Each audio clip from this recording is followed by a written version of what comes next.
Welcome to episode 108 of the Thunder Underground podcast. My name's Trent. I'm joined by Jason, and we got a lot of stuff to talk about this week. We do. It's another jam-packed episode. Yeah, jam-packed to greatness. Of course. We've got Oscar Cedermalm from the Truckfighters here. Yes. Bassist and vocalist, original founding member of the Truckfighters. And if you don't know about the Truckfighters, you got to look them up. If you're into anything in the stoner realm or the, just even, classic rock like Thin Lizzy or something. Definitely. I think you could find stuff in the Truckfighters that you'd love. They call themselves desert rock, but they fall safely into that same area. If you like the Sword or Clutch, I think you would like the Truckfighters as well. No doubt. They're fuzzy. They embrace their fuzziness. Yes. And you will get your trucks fought. There's no doubt. This band is great. Great. Yeah. We saw them live. Great time. Talk about all that here in just a bit. Well, before we do, we had our first week this past week on WSNR 102.7. Check them out. It's 1027WSNR.com. Download the Crikey premium radio app. There's tons of radio stations on there, but this is a great radio station. I've listened to it several times at work, and we're happy to be a part of it. Yeah, it went great, and this one will be up there too, and it's just another outlet to tune in. Yeah, definitely. So check them out. If you found us due to that, we appreciate it. If you're here because you're a Truckfighters fan, we appreciate it. If you listen every week, we appreciate it. Exactly. Come back next week for 109.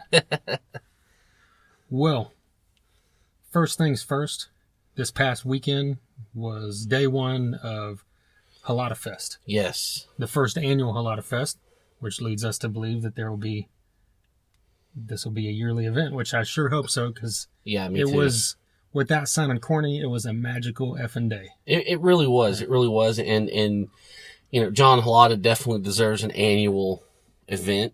Right. In this town. And, and hopefully some of these bands, will just keep going further and further and help get his name out there, because more people should know about this guy. And it was a great tribute show. I personally, honestly, I've never had so many hugs and handshakes and smiles and laughs in one night in my life. I mean, I felt more love and positivity than I feel from my own family sometimes. Yeah. In that night. I mean, it was exactly, I think, what you said, it's exactly how it should have been. And it really was. I mean, the vibe was outstanding. Everybody was in great spirits. Everybody was smiling and hugging, and the bands were just out of this world. I mean, it was a night I'd like to live over and over. It really was. Oh, without a doubt. Yeah, if you're not from this area and you're not familiar with John, he's the guitarist for Screaming Red Mutiny and the Joint Effect. And he passed away on Christmas Day after he got hit by a drunk driver. I think it was a week before that, maybe. Mm-hmm. And unfortunately, we've lost this guy that not only was a great guitarist, but a great human being. And one thing that jumped out to me, anytime anytime anyone passes, whether they be a celebrity or just some guy that has a bunch of friends on Facebook or something, you always see a bunch of people posting, oh, he was great at this. He was a practical, joker. You hear all these great things, whether or not they're true. It's great to celebrate someone's life. We want to do that, but you don't know, is that really true? Not to sound like a dick or something, but with John Holata, you never had to wonder, because everybody said all this stuff when he was here. Yeah, definitely. You didn't have to, come to this thing and think of something to say. You already knew all this stuff, whether you knew John Holata, closely or not. Exactly. And we talked about that in the early stages of this podcast, that when we started talking to people, we knew who he was because we knew the Joint Effect, but we didn't know him personally. But when we would ask people like, hey, who do you like locally, or, whatever like that, and people would say his name came up 2 or 3, 4 times in the first few weeks of us doing this. Yeah, and his name was always the first out of everyone's mouth. Yeah. The first person. And that right there tells you something. It definitely tells you something. Yeah. But like you said, the vibe of this thing, it's like, you think of like, we did that long talk, last year after we saw Iron Maiden, talking about how when we went and saw Maiden at the BOK Center in Tulsa, it was something we never thought was going to happen. Yeah. And it had this real old school vibe and feel to it, like you were at a rock show 20 years ago, 30 years ago. Yeah. It had that kind of feeling, there was a big event planned around it. And I felt that same way at this thing, and it was for different reasons, obviously. And it was because, everywhere, you turned around, like you said, you're hugging a new person that you hadn't seen yet. Mm-hmm. And every time you turn around, you saw someone you knew from, the music scene, whether it be a guy in a band or, someone just a fan. Yeah, definitely. A fan of these bands like we are. And it's, it just had this feeling that like, it's just hard to put in words, you don't, I'm stumbling over my words because I don't really know what to say other than it was just everything, like we said, everything that it should have been. It just felt like a tribute, but at the same time, it felt like you said family, and it felt like, there were tons of people there I've never seen in my life, but that's a great thing. The thing was packed out, and that's what I hoped would happen. And it exactly. did, Yeah. I mean, the place was packed to the gills, and, there was just just something in the air. Yeah. I mean, it was just it was just so positive. And, that's something you don't get all the time. And to be part of that was pretty fucking special, I gotta say. Yeah. Yeah. I mean, I showed up there at 1:00 when the doors opened to drop off something, and there was already more cars in the parking lot than there are at some shows I've been there. Exactly. At 10:00 at night, Yeah. And then by the time I got back, there was already, a third of the place filled. And, mm-hmm. By the time we got into the evening time, the place was packed out like Yeah. it was for Avatar or something. Yeah. And it was that's exactly what should have happened. That is exactly what should have happened. You're right. And it's happening again this Saturday, and I hope the same thing happens. I think it will, because everybody had an amazing time. And, just talking to, not just seeing the bands, it was just an amazing feeling between the bands, talking to people. Exactly. And I talked to several people that I don't really know that well that I'd met through this, like Brax from Enslaved by Fear, and he was telling me stories about when he first met John, and playing shows with him and stuff, and how their bands were totally different, but John always wanted to include him on his bills, which he thought was great. And, yeah.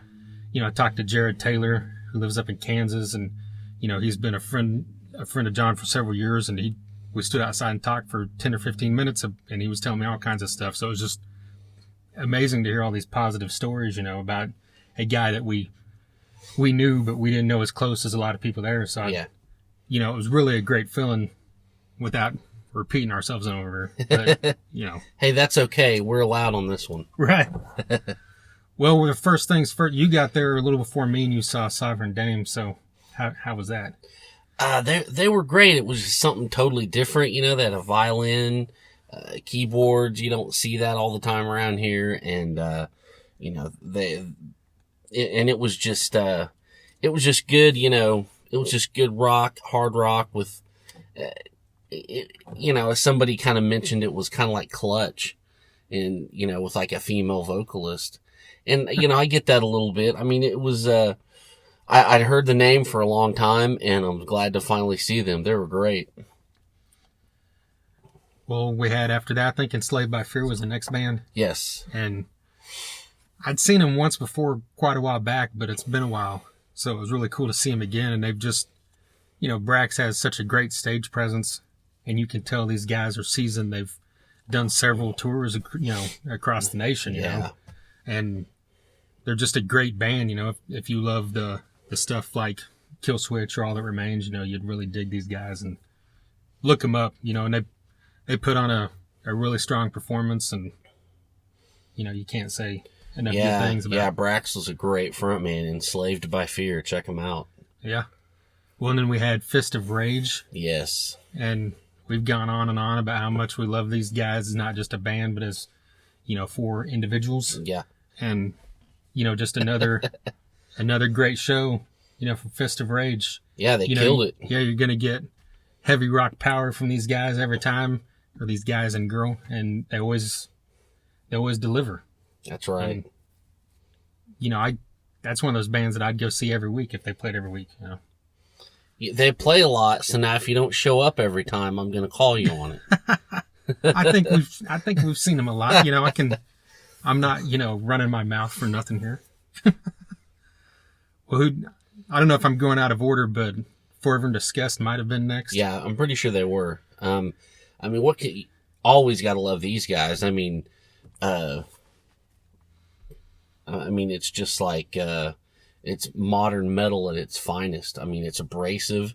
It's intricate. Yeah. And intense is another high word. Intense. And, get your running shoes on when you put these guys in your headphones. That's for sure. Yeah. Yeah. They're just 5 extremely talented dudes. Yeah. And it's just like, I think we were talking too about Ira's drum set beforehand. It's like, it seems so minimal for that kind of metal. And I guess that just what goes I love, to show. And that's when okay, this guy's going to kick ass. Yeah.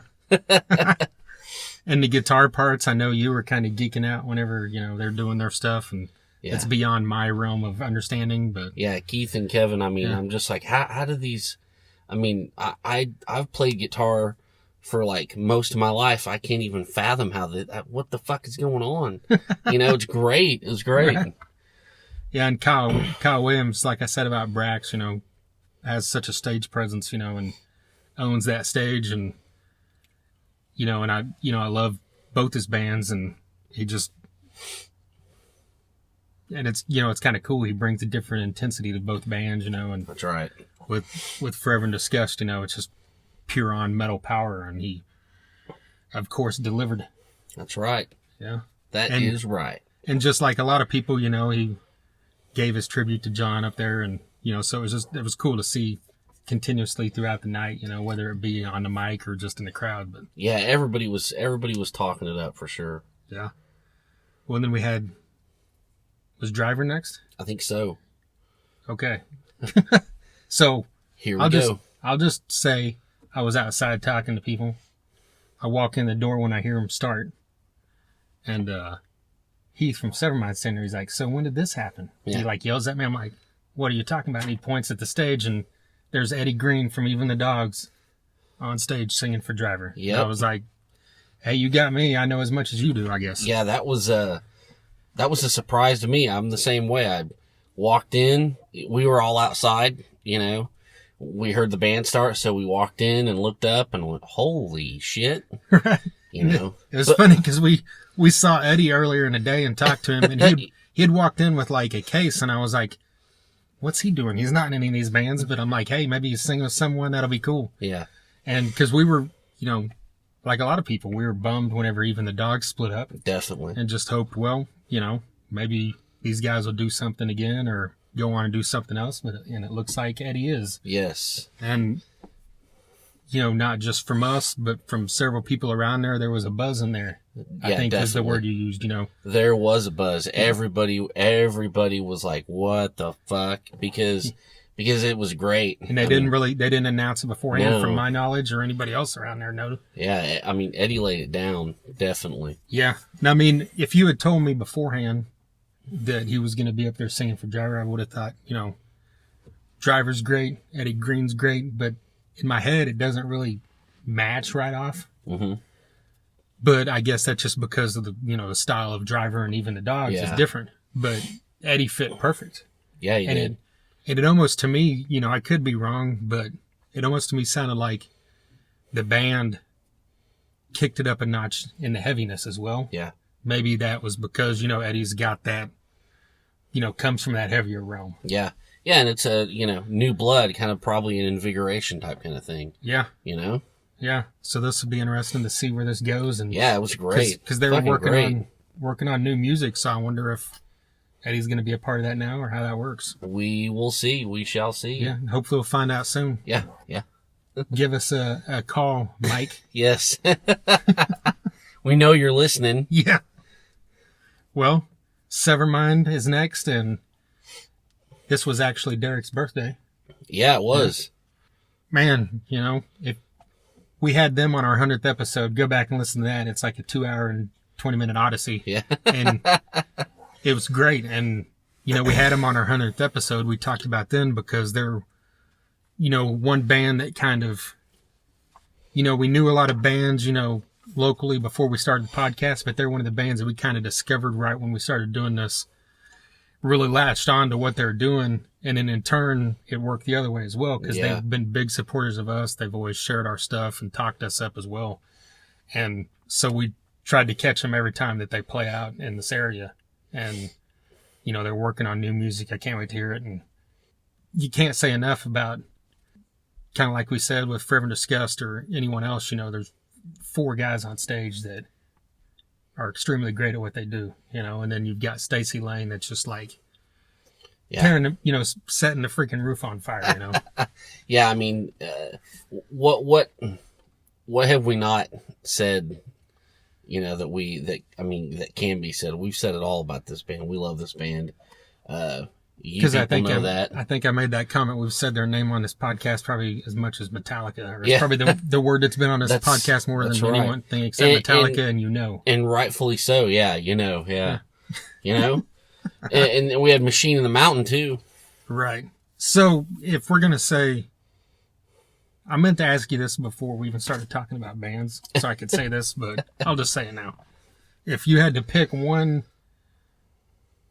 musical highlight from the night, what would it be? Oh, there's not one you can pick. I mean, I don't want to That's kind of a fucked up question, man. That is true. I don't want to I'm kind of mad at you right now. Try to pull anything over, whatever. But when Machine in the Mountain played Orion, that was the shit. Yeah. I'll just say it. It's like, I love these guys' original music. We've talked about them millions of times here as well. Every show they do, they play Switch 625 by Def Leppard, which is always great. Hell yeah, it is. But they pulled this one out, and they even kind of talked about it beforehand that they wanted to do this one special, and it's the type of song, it's a fitting tribute type song as well. And, Orion's one of those great instrumental metal songs, and it fit perfect with this great instrumental metal band. Yeah. Yeah, I mean, that was just, and they nailed it too. Yeah. Oh my God. Yeah, that was great. I mean, Metallica's my favorite band of all time, so I was geeking out for sure. Right. Yeah, you can't. Machine in the Mountain's one of those bands that when I see them, I just always get that feeling kind of like we talked about with Iron Maiden. It's like you feel like, you're part of something. And every time I watch them, I feel like I'm a kid again, if that doesn't sound dorky, but, I feel like I'm 14 seeing a metal show for the first time every time I see them. But see, that's what we do this for, right. So it's not dorky at all. Yeah. Well, I'm going to skip a band and come back to them, obviously. But gotcha. Yeah. The Revolutioners. Yeah. This is the first time I'd seen them. Band out of Arkansas. I think they're the only band on the bill that wasn't from Oklahoma, which is, cool to have them up there. And, they had a great, just real, what's that kind of swagger rock and roll feel? Yeah, they did. They really did. I don't know. I can't think of someone to compare them to, but it was just like that good time, punchy rock and roll. Yeah. They played a few covers, but they were just, they had, some original stuff as well. And then we met Jonathan afterwards, the drummer, who coincidentally is also the drummer from Red Devil Lies. That's right. We played on last week's episode. So go check that out and listen to some of their stuff. But yeah, so it was really cool to see them. Really liked what I heard. Hope to hear more from them soon. We will. And this thing closed out the night with Grind. And that's another band, we've been big fans of, had them on this podcast as well. And they're another band that kind of fits that good, good time feeling hard rock. Yeah. It's got, swampiness, grittiness. It's got a modern feel. It's got a throwback feel. Dell's vocals are great. CJ got amazing riffs. I was geeking out on CJ's Telecaster. That was awesome. Oh, were you? Yeah, I dug that. Yeah. Our buddy Jason Carroll got some cool 360 video. I saw that earlier today. Yeah, Grind was awesome. Yeah. Yeah, it's another band you can't go wrong with, so look them up as well on Yeah, Facebook. they're never gonna be bad. They're never gonna suck. Right. Well, a couple bands before Grind was Screaming Red Mutiny. Yes. And let's get into that. That's kind of, where the biggest swell of people, obviously, in that whole place. Yes. Because, obviously, that was John's band. Exactly. And, where to begin, it's like, you see bands, I've seen bands, do their first performance after they lost a member or something. You can always tell people are emotional or whatever.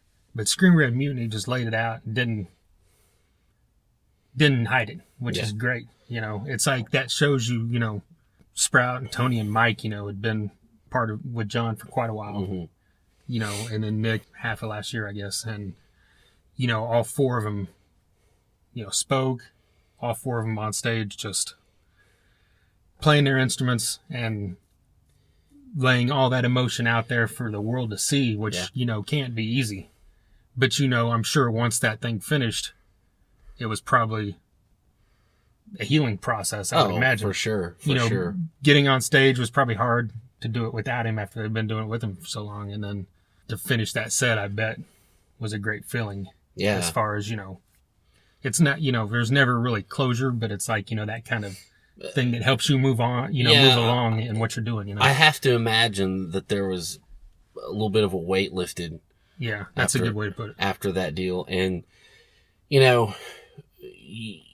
got to mention, there was some tears shed during that set by those guys, and rightfully so. But also, asses were kicked. They put on a great show. They went for the throat. I think Nick Mina is stepping into that slot just perfectly. So I mean, it was a stellar set. It really was. Yeah, this band's music is just so good. It's if you haven't heard the EP Encumbered We Press, you got to. Yeah. There's 6 tracks on it, and every single one of them are great. It's just such a great sound, from everything, the music, the vocals, lyrically. It's just what heavy music should be. Yeah, and, this band's going places, and it's exciting to see what's going to happen for these dudes. Yeah. And like I said, Nick stepped in there, and, that couldn't have been easy. No. But the great thing about this performance is it was 4 guys that were Screaming Red Mutiny. Yeah. There was no one, they didn't bring in anyone new. Mike, had left and he came back for this performance, and Nick moved over to guitar. Yeah. And as they move forward in the future, Nick's going to take that guitar role, and they're looking for a new bassist as we speak. That's right. And so I was so glad to see Mike up there, another time. That's right. And, Nick, obviously every guitarist has a different style, or a different way they do things or whatever, but he obviously, it sounded like Screaming Red Mutiny. Yes, so he killed it. Stronger Structure from Screaming Red Mutiny. That's the lead off track on Encumbered We Press. All 6 of these songs are great, and we've actually played a couple of other ones here in the past on the podcast. Hand Grenade Serenade was the first single they put out. We played that right after it came out, and that's actually one that we were fortunate enough to see John record in the studio. Yeah, we were there when he recorded it. It was an honor. And we played, I can't remember off the top of my head what the other song, I think it was probably Beyond the River Rising, because that's my favorite track on this album. And they played that live the other night, and, Sprout even kind of mentioned that it takes on a new meaning, I guess, now for him. And it's an honor to have been in the crowd for this show, not just for Screaming Red Mutiny, but the whole thing. And we haven't mentioned the name Steve Murdoch yet, which we need to. Yeah. Because this was kind of, he spearheaded this, and I know that other people, of course, got involved to pull this thing off. I think this was pretty much him getting this going. Yeah. And growing it into what it was. Yeah, he busted his ass, and, all kudos to him for sure. Yeah. And Sunshine from Axis made a lot of phone calls and got a lot of stuff in there. And there was tons of items, for a silent auction. And there's actually, if you're able to go this Saturday, there's going to be several more things out there. There's I think there was 3 guitars that are being signed by every member of all the bands that play both days. Nice. So you've got 24 bands worth of signatures on there. Yeah. And those auctions, started Saturday and go through this coming Saturday.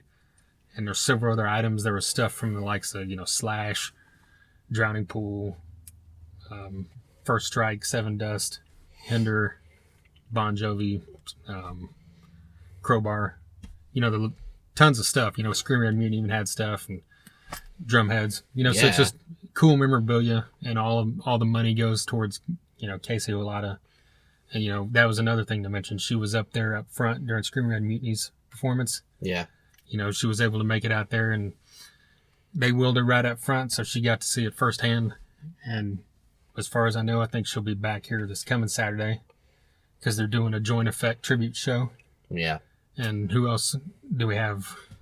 Old Man, Stanley's Revenge, Steam Shovel, Altar Blood, Social Genocide, which I think John would help them out on bass every now and then. Oh, really? Yeah, I think so. Custom Black, Not in Public, Guitar Dave, Gunner and Sebastian. So come on out. It's going to be another insane night. Yeah. Did you say Oklahombres? Oklahombres. I think so. I think Okay. you said it. Okay. But Oklahombres is going to be there for sure. Yeah. Steve Ray, man. What can you say? Can't say enough good things about that guy either. Definitely. Yeah, I'm going to go see that shit. I'd love to mention names that people ran into, but I'd forget, 48 of them, and I don't want to be a dick. So, Yep. you know who you are. We saw you. We love you, and hope to see you again this Saturday. Yep. Good times. Well, next up, good news and bad news. We've got Truckfighters to talk about. We saw them at Downtown Lounge. Yes, we did. And the bad news is Downtown Lounge is closing down. I know. That's a sad thing. Yeah, this is a place that we kind of latched on to since we started this podcast place. And anytime we'd go to shows at the Canes or Brady or BOK, we'd always get down there, do a pregame there, or whatever you want to call it. Yep. And then, we've been in there, seen several shows there and interviewed a lot of guys coming through there. And, Jake runs the place, and he's always been more than accommodating to us. And Yeah. Got to mention, he's let us, use the place for podcasts. He's let us use Nextdoor. He'll just, sit there and BS with us, before we go see Steve Vai or Iron Maiden or something. Right. I mean, it's going to be sad to see this place go.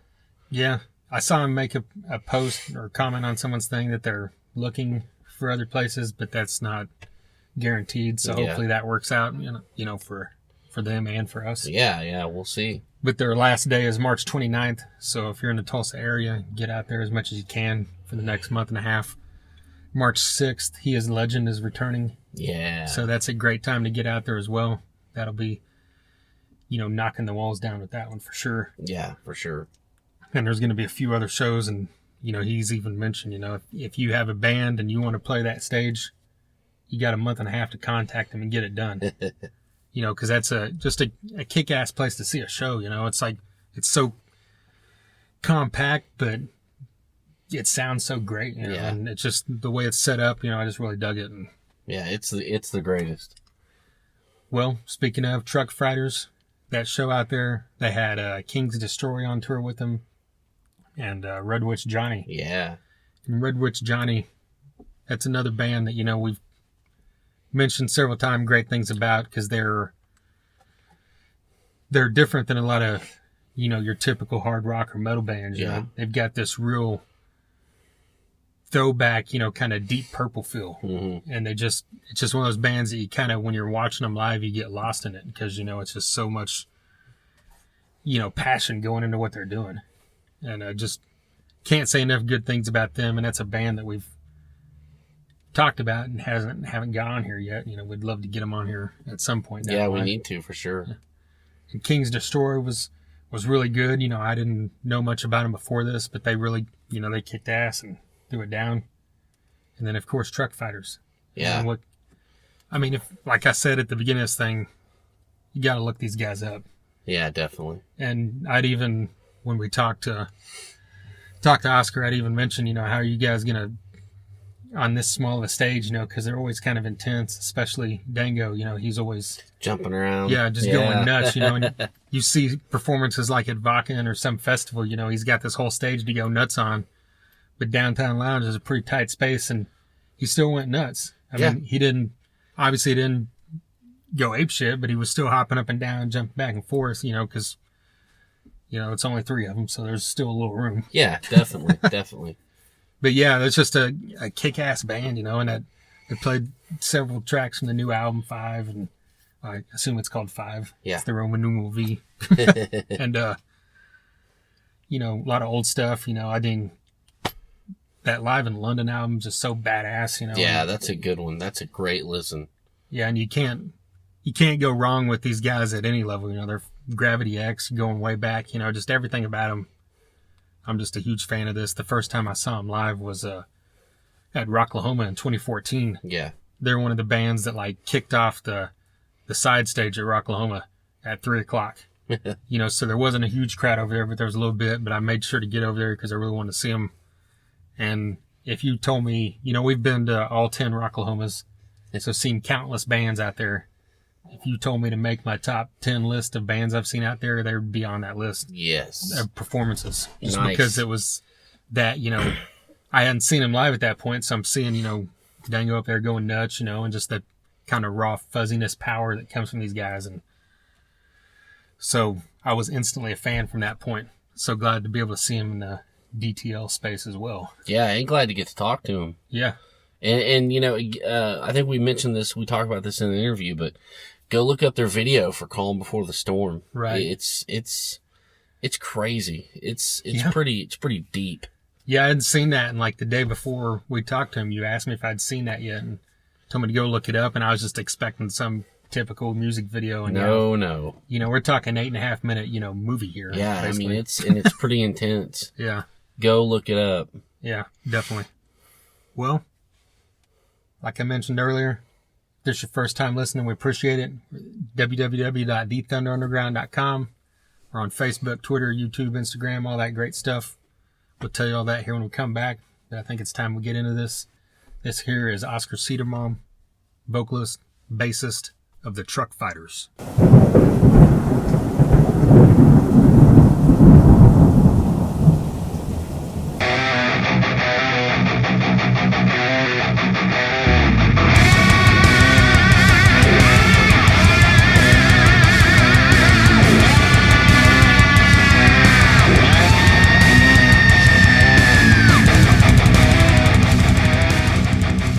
How was Golden Corrall?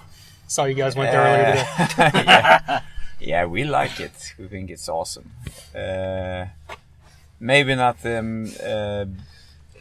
top quality food, but it's cheap and it's got some nice stuff as well. Yeah, I used to go there all the time when I was a kid, but I just got so burned out on it. I hadn't been there in years. Yeah, I can imagine. A lot of American dudes just, are you going there? They had the fountain of chocolate. Yeah. It's like, Yeah. Oh my god. Yeah, I didn't take that. I tried to stay away from the unhealthy stuff. Nice. Okay. Well, how many? I know you guys got a lengthy U.S. run going. How many cities are cities you've never hit before? Ooh, that's Or a good chunk tough. of them. Yeah, I think on this run probably at least 4 or 5. A few in Canada and a few here in the States. Okay.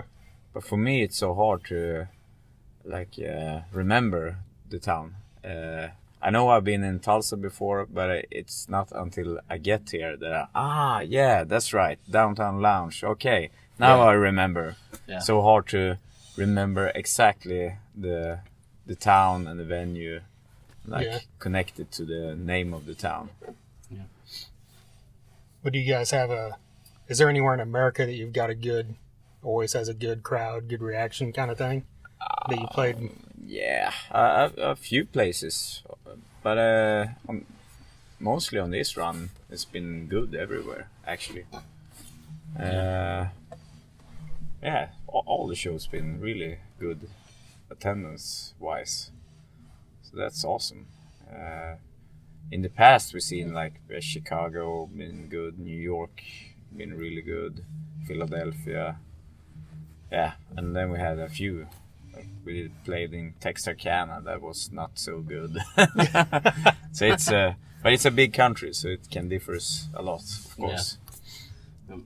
We'll talk about the like the differences between European and American crowds and that kind of thing. Yeah. I don't notice that much difference. Yeah. Not these days, at least, because now we always have a chunk of people who know how who we are, who kind of are into the music and rocks out. But maybe in the past, when we were a more unknown band, that people were a little bit more reserved at certain places. But I think that's even out now, when it's almost the same everywhere.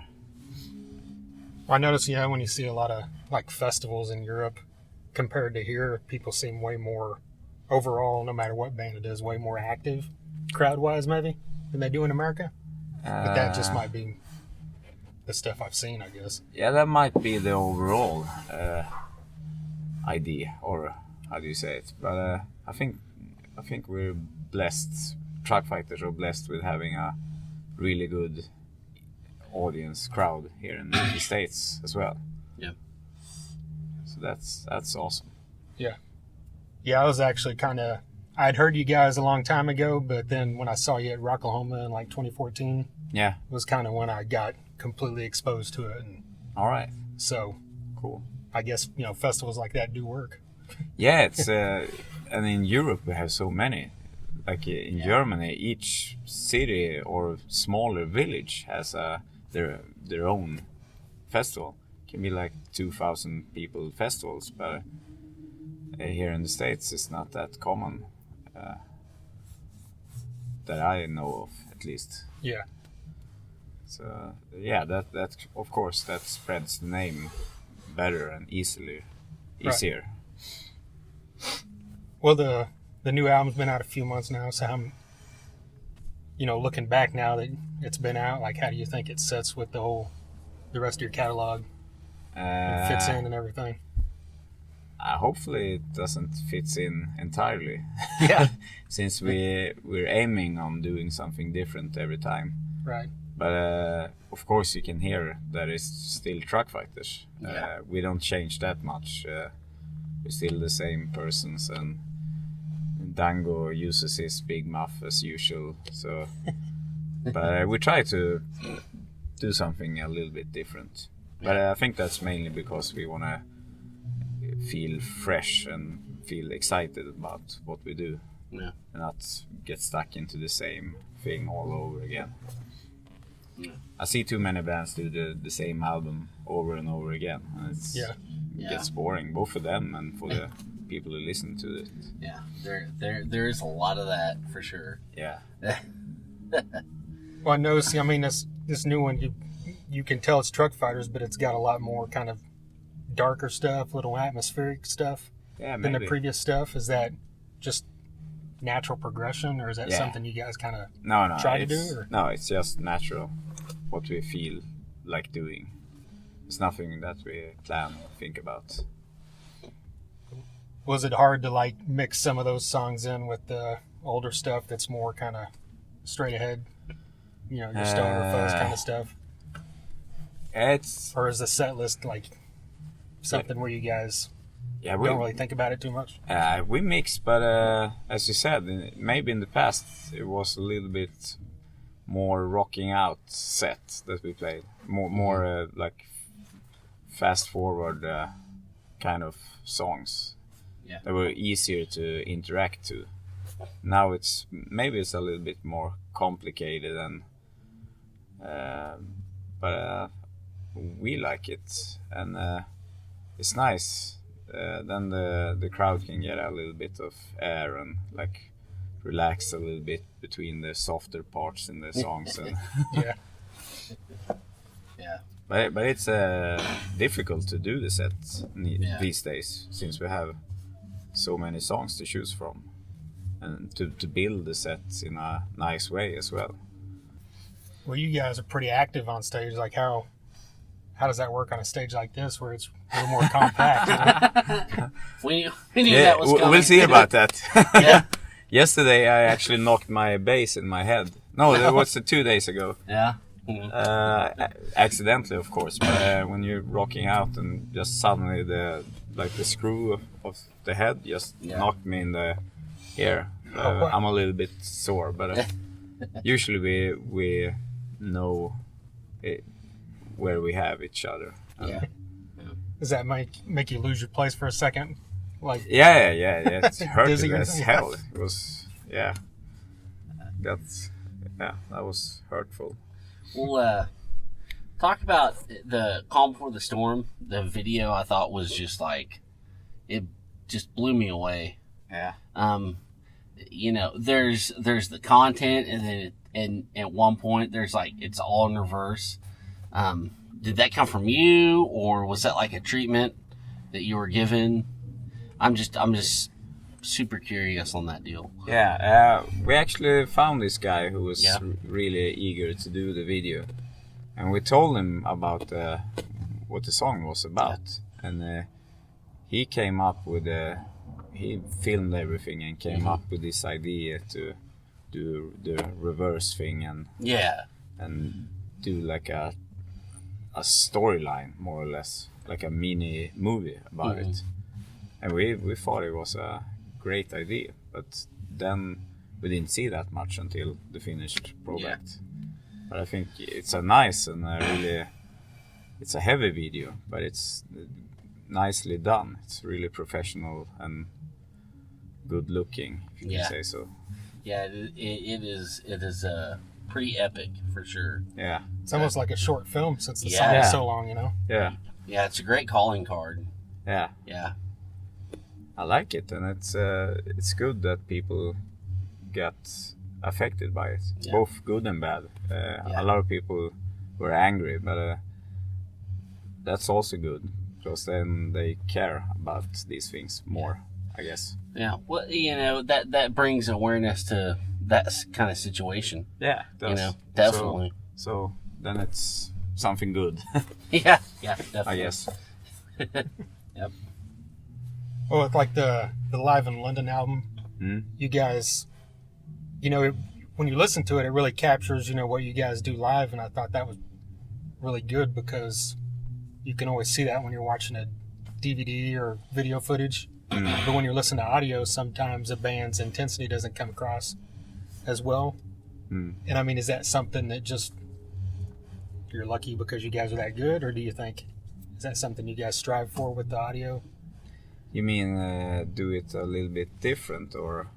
Yeah, I mean, did you like focus on it knowing this is being recorded, or is it just go out there and do your thing? No, we knew it was going to be recorded, and we had the plans to maybe do something about it or with it, and it turned out to be quite good. So we did something with it. But we only recorded one show, so it was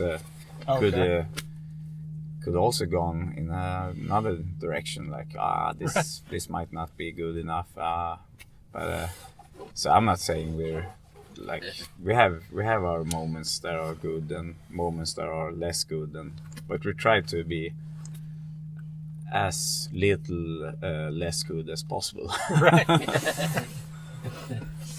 Try to focus and give people what they come to see, of course. Well, is that something when it's done, there's not like any touch-ups or anything like that, like you used to hear on a lot of live records? No. Or is it just straight raw? No, it's raw. It's just the one guitar, bass, vocal, drums. That's it. No dubs or anything. Cool. Well, I was curious, what is your involvement with Fuzzorama Records? Yeah, it's me and Niklas Dango, aka Dango, who runs the label. Oh, okay. So that's how it's been from the start. Okay. So we kind of got tired of sending demos everywhere, so we thought, hey, let's release this ourselves instead. But we had there's we had the intention to be a real label as well. We didn't just want to be a demo band releasing an album and then suddenly we're an album artist. We had the intention to release other stuff and like build a label, find good distribution, do it for real. So we did that, or tried to do that for years. And now we have a good setup, and yeah, it seems to run good. So is it you two that choose all the bands that are going to be on the label as well? Yeah. Is it are several of them ones you guys specifically found, or people come to you? It's both. I mean, sometimes people send demos, and sometimes we find something.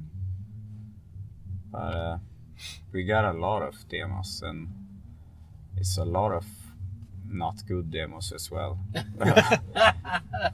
But it's also hard if you find something that is good, but they are completely unknown, like played live once or something. Yeah. It's hard to sign them, even though. And you probably got to go through a ton of bad just to find one good. Yeah.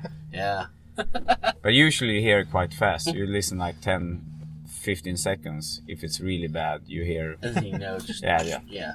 But we try to listen to everything and give feedback. Well, with the new album being distributed by Century Media, was that something you guys sought out to give it bigger distribution, or did they come to you? The idea was that we don't really have time to do everything that we would like to do. It takes a lot of time to release an album of that caliber, like spread it out. And so the idea we had from the start was maybe to hire someone to Fuzzorama to like make that our label a little bit bigger and release it on Fuzzorama. But it was hard to find someone just like that who can do a bit of everything, because we can't hire just one guy for web, one guy for that, and one. We only can afford to have one guy who can do everything. And we didn't find one, and Century Media was interested in us and told us, yeah, this is awesome, we're going to invest money and do something with this. So we signed to them, but we'll see. I don't want to talk too much shit about them, but I think we would have done a really good job at Fuzzorama as well. Yeah, all good. Yeah. And we might go back there in the future. We'll see what happens with the next record. Something goes better. Well, we've had a couple other bands on from Sweden in the past, and we've asked them, like, what do you think is...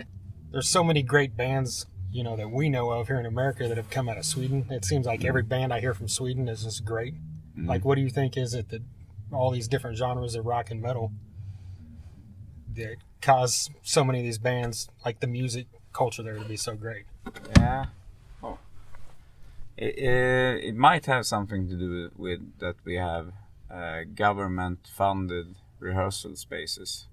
I don't know if you heard about it, but it's easy and quite cheap to get somewhere to rehearse. Yeah. And also we have maybe we don't have that good live culture in Sweden, so a lot of band has to go to Germany or Austria or like Central Europe to tour to get the experience. Yeah. And then you need to be even more determined to do your thing and do it good and like work harder. Yeah. It's not that easy for a Swedish band to get somewhere, so we need to work harder. I mean, here in the States you can be an American band and just tour the States and you're fine with that, and maybe that's you need to have a little bit more push to get better and evolve. There's a lot of theories, but I have no idea, actually. Cool, man. Well, we appreciate your time. Yeah, no worries. Yeah. There you go, Oscar from the Truckfighters. thank you to him for taking the time out to talk to us there before that show. Can't say enough good things about him as a person, this band, their live show, their recorded stuff. Like you said, their music videos. Yeah, yep. You know, just pull up, you know, get on YouTube and pull up Live at Vakken or something, you know. It's just... Yeah, you can't go wrong. Yeah, it's like... We've mentioned this as well, and I kind of mentioned, I guess, in the podcast, in the interview there as well, but Sweden is just like a plethora. You know, we could sit here and list off 16 bands probably without even thinking, making a pause, you know, and every one of them is superior to every band you like. That's right. Yeah, if they're Swedish, they rule. Yeah, it doesn't even matter what style of metal or rock it is, you know, it's just... It's going to be badass. Yeah. I don't know what it is, what's in the water, but like him and Johannes from Avatar said, it's probably that, you know, music is part of everybody's life from a young age. Yeah, you know? that's what it is. Yeah. Well, TheThunderUnderground.com. Facebook is /TheThunderUnderground. We're on YouTube @TheThunderUnderground. We've got reaction stuff on YouTube to Metallica, Avenged Sevenfold, Black Sabbath, Rocklahoma, stuff like that. We're on Twitter, THNDRUNDR Ground, SoundCloud.com /Thunder-Underground. 107 previous episodes. We've had on guys from The Sword, Spirit Caravan, Crowbar, Corrosion of Conformity, Soil, Death Angel, Drowning Pool, Avatar, Warrant, Trickster, Europe, Great White, Battlecross, Scattered Hamlet, Super Joint. There you go. That was the last episode. Super Joint. We've had guys from Act of Defiance, Megadeth. Did you say that already? I don't think I did. I usually lead with that because it's like some Megadeth. I mean, we've got all kinds of stuff going on. Yeah, so just get on there, SoundCloud.com /Thunder-Underground. Peruse through there. Click play on a lot of those. Hope you dig it. You just wanted to say peruse. Yeah, I don't think we've said that in the past 107 episodes. Well, let's start. Right? Start every week. We'll try to fit that in every week. And 102.7 or 1027 WSNR.com. Yes. Listen to us there every Monday night, 7 p.m. Central, 8 p.m. Eastern. And of course, you can download the Crikey Premium Radio app. It's got tons of radio stations on there. Pull that thing up and go to the 102.7 frequency. Rock music all day long. You know, everything from Rainbow to Vanilla Women. Who we we played their song a few weeks ago when we had Jason Todd. You know, right. He used to be Jason in Todd. That was great. Yeah, he used to be in Shinedown. Now he's in Vanilla Women. That's another one you need to check out. Just a great rock band. All right, well, I think it's time to go. That's it. All right, until next time. Thunder Underground, y'all.